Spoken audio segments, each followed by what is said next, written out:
Ако една кола нямаше диференциал при завой, би могло да се случи нещо подобно на показаното в примера вляво. Защо става така? Когато автомобил завива, външното колело трябва да измине по-дълъг път от вътрешното. В резултат на това, вътрешното колело трябва да се върти по-бавно от външното. Без диференциал това не е възможно. За да компенсира разликата в скоростите, вътрешното колело започва да приплъзва, което води до загуба на сцепление или дори до преобръщане. Как тогава работи диференциалът? Представете си две колела, които могат да се въртят независимо едно от друго.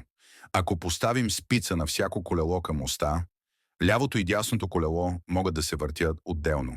Но какво става, ако искаме и двете колела да се въртят заедно?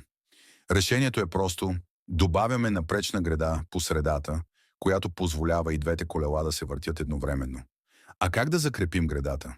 Като добавим свързващ прът към оста и го прикачим към спиците, които държат напречната греда. Проблемът е, че при това решение колелата пак се въртят с една и съща скорост и отново ще приплъзват при завой. За да избегнем това, можем да поставим лагер в средата на напречната греда, така че тя да се върти свободно. Така, когато колата завива, по-бързо въртящото се колело ще задвижи гредата и ще позволи на двете колела да поддържат различни скорости. Въпреки това остава недостатък. Ако разликата в скоростите стане прекалено голяма, системата може да откаже. За да се реши този проблем, можем да добавим повече напречни греди, така че мощността да се предава равномерно, дори ако едното колело спре да се върти. Но и този метод не е идеален, защото води до загуба и прекъсване на мощността. За по-добра ефективност, системата се уплътнява с повече греди. В действителност автомобилният диференциал работи на същия принцип, но вместо напречни греди се използват зъбни колела, а конструкцията е много по-прецизна. Как изглежда това в модерните автомобили?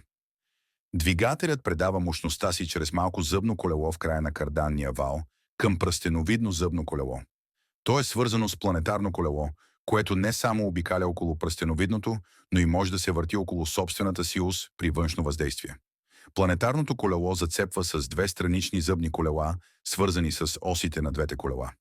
Мощността преминава от карданния вал през малкото зъбно колело, после към пръстеновидното, след това към планетарното и накрая към страничните зъбни колела, които задвижват колелата.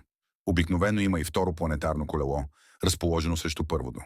Когато колата се движи направо, само малкото и пръстеновидното зъбно колело се въртят, докато останалите остават неподвижни. Но когато автомобилът завива наляво, всички зъбни колела започват да се въртят и ще забележите, че зъбното колело на лявата ос се върти по-бавно от това на дясната. При завой надясно се случва обратното. Зъбното колело на лявата ос се върти по-бързо от това на дясната.